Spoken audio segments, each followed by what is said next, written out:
It may be due to a ditch or a gully or something that is formed, but a lot of times, you know, it's the shape of the land. The water naturally concentrates, and that's a good thing, and that's why we have creeks and valleys and everything. So there's nothing wrong with concentration by itself, but the problem happens when we, like Dave was saying, with our land uses, if we concentrate things more than they normally are, like we put a road in with an inboard ditch and we put a culvert in underneath that road. So that sort of artificially concentrates the water, and the landscape isn't made to handle that kind of concentration, so we have to put armoring in to protect the concentration. So if there's a way to avoid that concentration by outsloping the road and removing that ditch, then that's, you know, that's the idea, is to generally deconcentrate the water. Does anybody else have any other problems that they're specifically concerned with? Yeah, it's a very similar situation. There's a horse field with 2 horses on a small land, and we're down hill from it. So there's this subsurface accumulation of water that comes out on our property and starts shooting down Oh, okay. the property. So we're trying to figure out what we should do to try to keep taking that Yeah. water down the hillside, because then it collects in a rocky kind of culvert and moves on to a pond in the next property down. So Okay. Well, yeah, that sounds like a really good opportunity for some sort of slow it, spread it, sink it project. And you know, the first step in that is probably to make sure wherever that, I mean, the fact that you said sheet flow, that's the best kind of flow there is, because it's low energy, low velocity, and if the soil can take it, it will allow the soil can suck it up. But if the first step to ensuring that is to make sure everything is really, really well vegetated. And if you still are concerned, you could start to shape the land by creating, you know, rills on contour to really slow that water down, and even pond it up in tiny little rills that don't actually float, hold the water, and they'll really allow it to infiltrate. So there's definitely opportunity to slow that water down and allow it to infiltrate as much as possible. Anybody else? Yeah, I thought that overgrazing is probably a good example. We just had in our tiny orchard, we came up with 20 chickens, and they can do quite some eroding of, you know, all kinds of vegetation. So when, I think it was 2 years ago, when we had this long period of drought, and then all the rain came at once, and we had them everywhere, and everything was bare, basically, scratched bare, and it was like water was just flowing down that orchard I've never seen before. You know, we started putting things out, just, it was amazing. So Yeah, that's when that's the kind of situation where I've had most of my failures, is when it starts raining, you're like, oh man, I'm in trouble, I got soil washing everywhere, and you just run around doing the best you can, covering stuff in plastic and sandbags. It's just a nightmare. So you definitely try not to get to that point. But what you can do to prepare for that is artificial vegetation. Not artificial, but instead of grass growing, you get straw and throw it out there. So we started, so I was going to say, so then we started first of all making sections so they would not, you know, take it all in the same way. So they would graze in certain parts and we would switch them around. Right. So that was one step, and then adding tons of cardboard and straw. Now it's like we have this layer of stuff that just there's no bare soil anymore. That's great. Yeah, the whole idea So is very different look. But we also, of course, didn't have these storms. We had this slow infiltration anyway. Yeah, that's where, you know, nice, so straw works great, but sometimes it's just not enough. If you have a huge deluge, it's just going to go right through that straw and keep going. But the idea with the straw is what it does is you have that raindrop falling down. Deconcentration. It deconcentrates it. It hits it, and it breaks up the energy of that raindrop and allows it to go down through the straw gently and slows it way down. It also acts as a sponge. You know, if it is a small periodic rains, it can soak up water and then slowly release it out. Anybody else want to offer up? We're dealing with the valley fire, so That's just what it is, honestly. Fortunately, this year's been pretty much the perfect amount of rain, so Yeah, it's been minimal. well, that's really good. It is. Yeah, it was lucky to have this kind of winter. Anybody else? Just an example, as a gardener, and people may already know this, that it's people don't understand the power of the raindrop.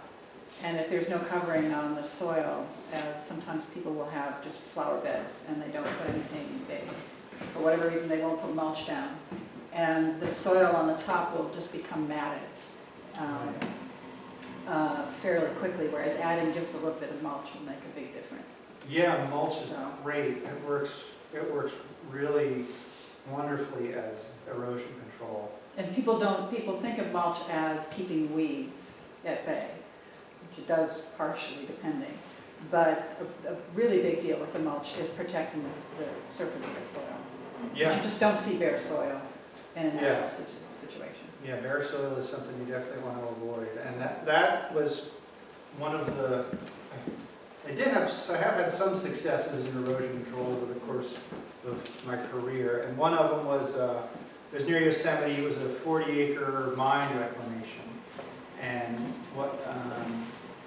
what we did, the treatment for it was put a layer of, well, we seeded it with native grass seed, and then we put a mixture of compost, like really fine compost, and mulch, like real mulch, like wood chippy mulch, about 4 to 6 inches thick. And you wouldn't think that that would be a good idea. 4 to 6 inches seems like a lot for the grass seed to go through. And actually, we were aiming for 2 inches, but we got a little overzealous.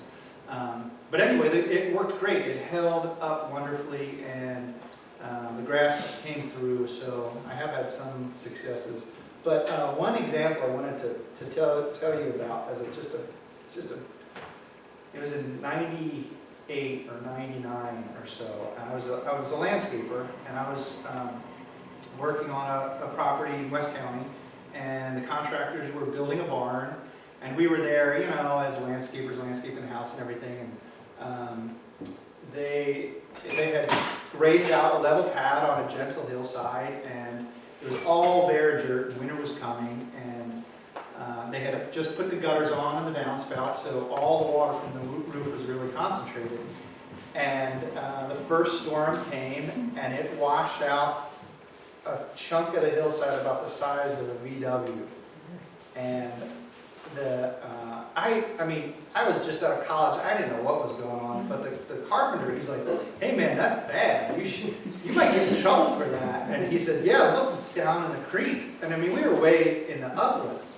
And he said, "Yeah, look, it's going down there." And I walked all the way down to Dutchville Creek, and you could see that red clay soil in the creek. And I'm like, "Oh man, that's bad."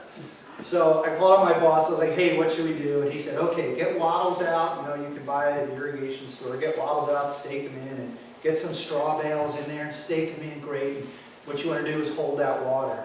So we spent all day, because there was another storm coming, we spent all day doing our absolute best to get ready to hold this soil in place. And the next day we went back, and it was like another VW bus, just gone again. I'm like, "Oh man." It just did not work at all. We put in those straw bales, and they worked great. They held the soil, and then the soil washed into behind them and filled them completely up with soil, and then washed around them and kept eroding. It was just an absolute mess. So that was definitely a really good learning experience for me. As what you shouldn't do, and what you shouldn't do is only focus on the symptom of the problem. And the real problem there was that the water was being concentrated because of the rain off the roof. And what I should have done was, if I couldn't safely deconcentrate it close to the barn, because it was all disturbed soil, and it was just bare soil, I should have stuck it into a pipe and ran it someplace where it was safe, where it was really well vegetated, where it could evenly disperse and all that energy would be dissipated. So anyway, like I said, I've had lots and lots of failures, and I've learned a lot. And I think I'm pretty good at it now. I get paid to do it now. But anyway, so what we're going to focus on today is erosion on forest land, and mainly that happens because of roads. I mean, you can see, obviously, we saw this this guy here before. I'm not exactly sure why this specific thing happened. It could be, this could be a landslide. It may have been due to concentrating the water, and then this is obviously a culvert being removed. That looks like they pushed the dirt over and they didn't have a proper base at the bottom of it for their fill. Yeah, that's true. I mean, it looks like a really steep And section. and then the water ran over it, so. Yeah, so they probably didn't, whenever they built this So he road. was coming, the water's coming down probably from where the guy's standing, and below that, when you have a big fill to make, you gotta, make a pad for it, and then compact it in or put rocks or something, and it looked to me like that wasn't done, so. Yeah, that sounds right. So there's a lot of benefits in preventing erosion. One of the biggest ones is decreased maintenance costs. We'll get over to Rancho Mark West this afternoon and take a look at Jim and Betty Dirkson's roads over there, and they're just, I mean, they're great. You don't even see the gravel on them anymore because they're covered with needles, because there hasn't been, I mean, they haven't moved at all. They're just, it doesn't need to do anything. It doesn't need to touch them up every year because they're all outsloped and everything's really well vegetated. Now that's kind of an ideal situation, but it just shows that, one of the really big benefits is there's a big decrease in maintenance costs. And then there's a real benefit for the environment. There's a decreased level of sedimentation in the creeks, improved habitat for fisheries, and increased groundwater infiltration and reduce the flashiness of creeks. When I say flashiness, I think you probably all know what I'm talking about. This creek comes up really fast and then goes down really fast. If we're able to deconcentrate water and allow it to infiltrate better, then that allows the creek to be less flashy. And the benefit for a creek being less flashy is it erodes less. And erosion in creeks is completely normal, but if it's not normal when we exacerbate it by concentrating water and dumping water really quickly right into the creek. So poorly designed roads, hopefully nobody has any roads that look like this. Yeah, concrete, by the way, is not, broken up concrete is not a really good treatment for erosion control. You see it all over the place. And people have lots of good ideas like tires and cars and concrete to stop erosion. And hey, sometimes it works, but most of the time it doesn't. And the big failure here is because it's not necessarily there's something bad about concrete. There's lots of tiny little holes in between all the in between all the chunks of concrete, and that allows soil and water just move through it like it's not even there. If they had, obviously this isn't a good example here, but if any rock work repairs that is going to see flowing water, you want to make sure there's no gaps at all, there's no air in there at all. It's all filled with little rocks and little gravels and little sand, because what that does is it allows the water to go through, but it doesn't allow the soil to go through. This is another good idea. So, poorly constructed road, concentrate runoff, increase peak flow of streams, increase erosion, and deliver sediment to streams.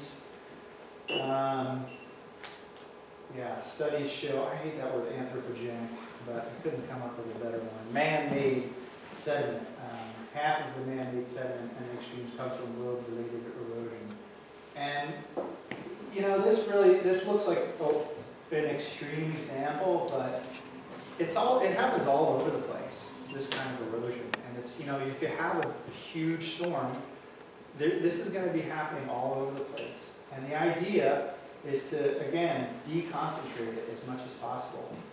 So there's two types of sediment delivery. There's chronic or episodic. And chronic is, you can basically think of it as the raindrops hitting the soil and slowly eroding little bits at a time, little rills forming in the road.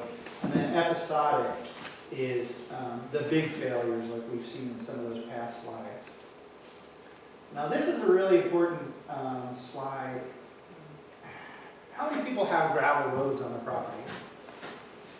Okay, now how many of you do dust control in the summer? Anybody? I did in fact, last year I didn't have enough water. Yeah, well, that's good. Dust control, how many people have dusty roads in the summer? Well, Sort of, everybody? I mean, if you're in a foggy area, maybe it's not too much of an issue. Or people drive too fast. People drive too fast, yeah. So dust control, it doesn't seem to be a big issue when it comes to erosion, but I've seen it in construction projects a lot in the summer. Dust control is so important because if you don't maintain the integrity of the road profile, it turns to dust. And if you really let it go and you have tons and tons of traffic, it gets dustier and dustier, and that layer of dust gets deeper and deeper and deeper. And that is really, really weak soil when it comes to erosion and the winter. So, but it's really easy to prevent that by just applying a little bit of water periodically. Now, you know, some folks don't really have the capacity to do that. But there are things you can do. You can call up dust abatement companies and they'll come and spray, it's like a non-toxic spray on your roads once a year, maybe twice a year, and that will prevent erosion. But anyway, it's just something to think about, that that's definitely a source of sediment. And clearly this is, when it rains, this is going to turn into some pretty fine silt. Yeah, it's going to be pretty mucky.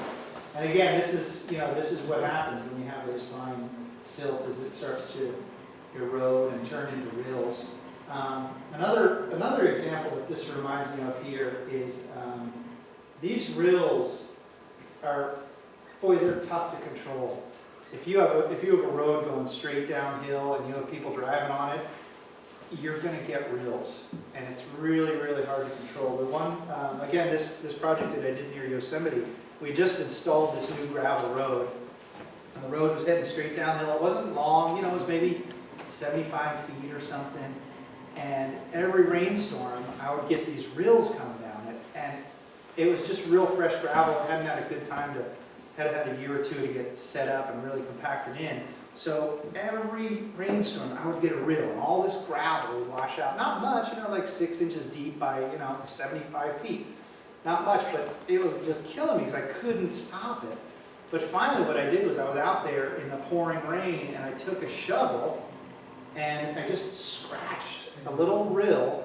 It was only like an inch deep.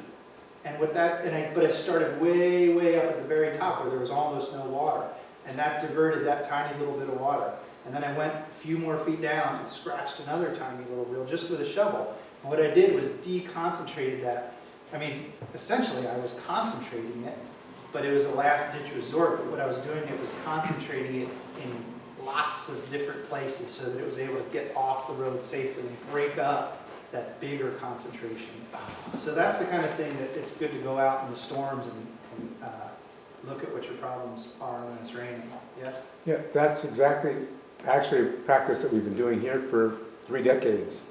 That you can work the roads. Rick, who's in here, he maintains our roads with our tractor, and you can make them look all great.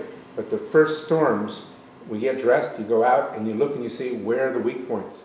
Yeah. And you realize that what you described, that gravel, in a good storm, I first started figuring out, I started calculating it was about $100 worth of gravel, a washout like that.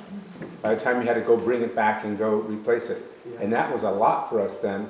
And we started just going out and with a hose and you carry it, and we put them in our cars. And we drive up and down this mile and a half back to St. Helena Road so that we can make sure that the water hasn't jumped somewhere that we missed and taken out of the section. Yeah. Exactly. We're going to get to it in a minute, but when I talk about deconcentrating water, that's the rule, right? We want to deconcentrate the water, but there's an exception to every rule. And the exception is if you don't have a choice or as a last-ditch effort for the huge storm that's coming. And you know, what I describe as scratching a little rill in the road is kind of a miniature version of of a rolling dip. And a rolling dip is, well, we'll get to it. I don't want to get ahead of myself. So the sediment eventually ends up in the streams, which is bad for the fish because it smothers the reds and hurts the macroinvertebrates and just messes everything up. So common signs of chronic erosion. You can see that the culvert probably had more than 3 inches of fill on top of it when it was built. And you can see that this gate right here probably had, maybe a couple inches of clearance underneath it, but not a foot or 15 inches of clearance. And this is definitely chronic erosion. You don't see any you don't see a rill like right here.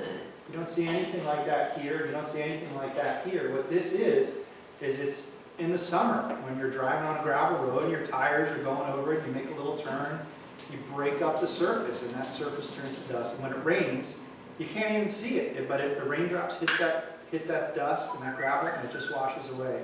So very slowly, quarter inch a year, it starts to erode. And all of that stuff, unless you have a great place a great grassy vegetated area where that soil is going, it's probably ending up in the stream. Some common signs of chronic erosion, again, the rills and the road shape. This, Question? Yeah. Last one, was that berm purposely put in there for some reason, or is it No, the effect of the erosion? yeah, no, that berm is, well, I'm not exactly sure where this picture was, but that berm, I'm sure was not, somebody built that and then this erosion occurred.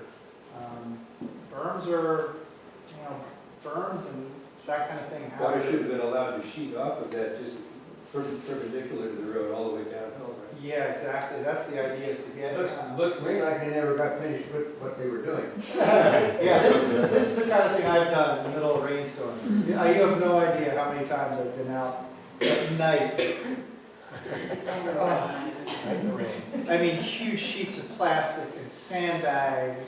Oh, it's Well, I just, think the tendency is to want to control the water and Yeah. have it go in a certain direction out of the way. yeah, And- exactly. But that creates the problem.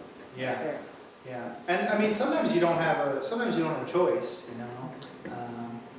But generally, like on big construction projects, you'll see people lay out the plastic sheeting, and it's good in a sense that it protects the soil, right? Better than straw. But it's bad because it doesn't allow the water to go into the soil. It eventually is going to concentrate it. And then all you're doing is you're taking your problem, you're sort of managing it into a more concentrated thing, but then you have to deal with that, and you're kind of chasing that water until you can get it someplace safe. And that's, oh man, I've had just horrible days of pouring rain trying to stop erosion. But, anyway. So the shape of the road is really important. The idea is you want, as quickly as possible for any water that falls on the road to drain off of it. And this is another example of the road shape. You can see, little tire shapes where the tires go and then a berm here. So what happens is this water runs down the hill and potentially is going to cause rilling and erosion in the road, and then it goes down where there's a low spot. It will go off and probably erode in this point. So the solution to that is unfortunately concentrating that water. So what you do is if you have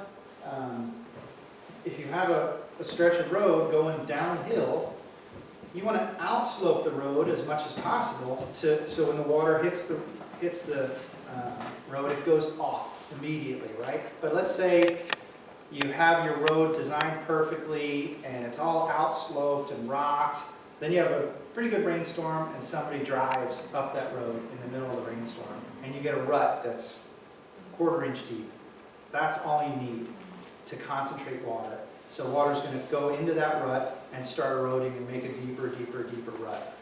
And all your efforts to outslope the road are gone. And that's why you have this fail-safe mechanism. You can't really see it too well right here, but this is called a rolling dip. And essentially what you do is you dig down the road a little bit and you dig up the road a little bit, and it's still, the whole thing's still outsloped.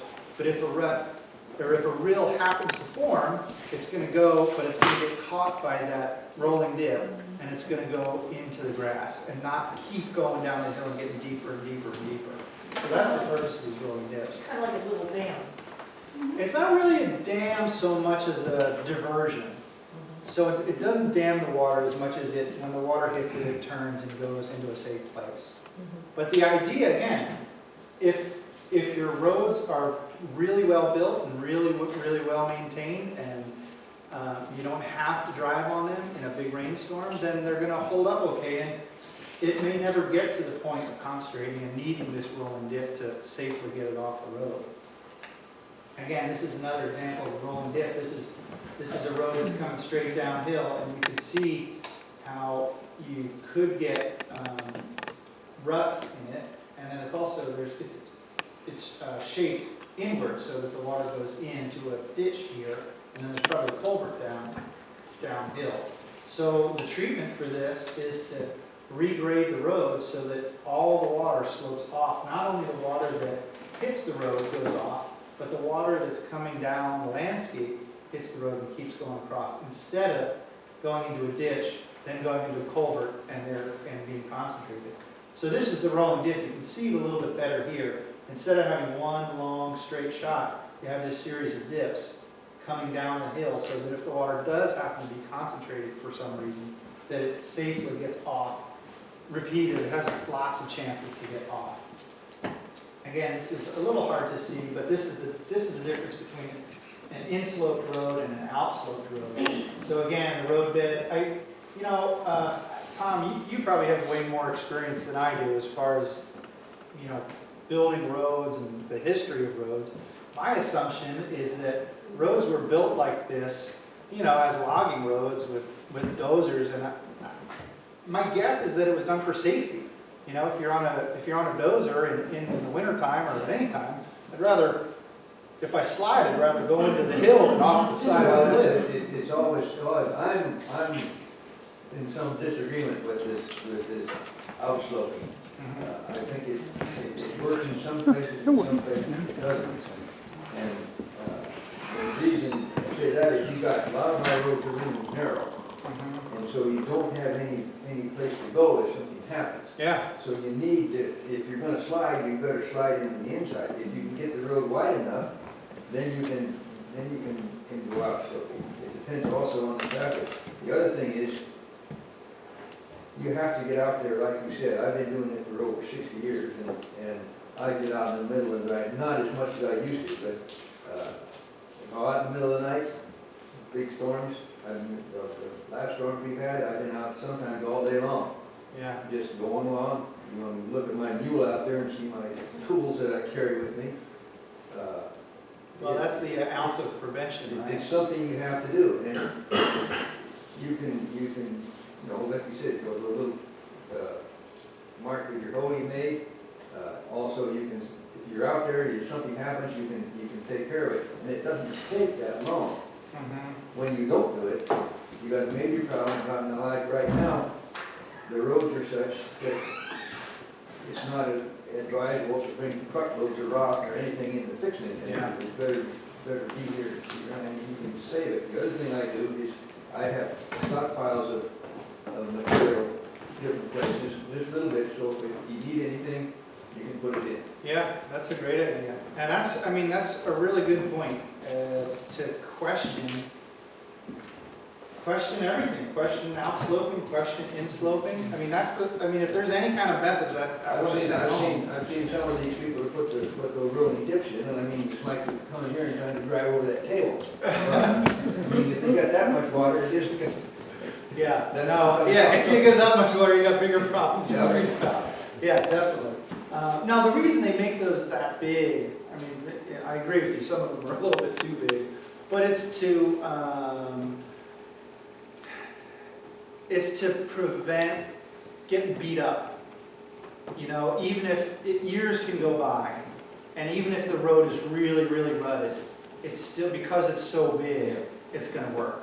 Right, but I agree with you. But the point I was saying is question everything. That's the most important thing, is that whenever you see erosion, whenever you see a problem, what you want to do is not, how do I fix this? You want to question, what caused this? And how can I fix what caused this, if there's any way? And then the last resort is, well, I can't fix what caused it, so what I'm going to do is fix the problem. The thing I've had a lot is the leaf problem this year, because we had all these years without a lot of rain and anything, and the leaves would come off some trees and they're up on the slope. And of course, the first time, down all of those came, so they got all over everywhere, ditches, culverts, everything. Right. And we're still getting it, because there's still the leaf buildup. Yeah. And normally when we have rain consistently, throughout the years, the leaves aren't a problem. They're a problem, but not like, this is the worst problem I've ever had with leaves. Yeah, well, maintenance, like you said, going out in the rainstorms and maintaining your culverts is pretty important. You had a question? I was just curious, just maybe improper applying of rolling dips and outsloping. Have you ever come across someone who tried to apply that system and had that be an erosion issue? Well, Improper placement or a rolling dip in the wrong area? Or? I mean, I think we should try, the short answer is no. You should try and rely on outsloping, but again, listen to what Tom says, it's not a cure-all. You have to, you have to use it wisely. But again, the rolling dips, it's concentrating water, and you want to avoid that as much as possible. And the way you avoid it is to outslope your roads. So, but if, like Tom was saying, if you can't outslope your roads, and it has to be inslope for safety, I mean, I'd rather, like I said, be bumped up against the side of it instead of rolling down the hill thinking, well, I saved some salmon, but I'm gonna roll down the side of the hill here. Well, now you got a pollution problem. Yeah, exactly. Yeah. When you walk out of this building and go up this road, just within 100 feet to the right, there's a nice rolling dip. Okay, yeah. It's a good one to look at. Yeah, and see, definitely. because it really did change the amount of water we have flowing down this way. Yeah, we'll take a look at that. So this is an inboard ditch. Again, you can see the concentrated water. It's a problem. So rolling dips are good. If you have to, you could put rock. You could armor it with rock. The ideal armoring is vegetation because it's alive and it's honestly it's stronger than soil. Again, the episodic sediment delivery. I'm probably going to hurry up here a little bit. We're running a little late. So the episodic delivery is, we talked about the chronic erosion. This is the episodic erosion. And this is, I don't know if anybody can see this. This is a little dark, but this is the shotgun culvert where this is a section through the road.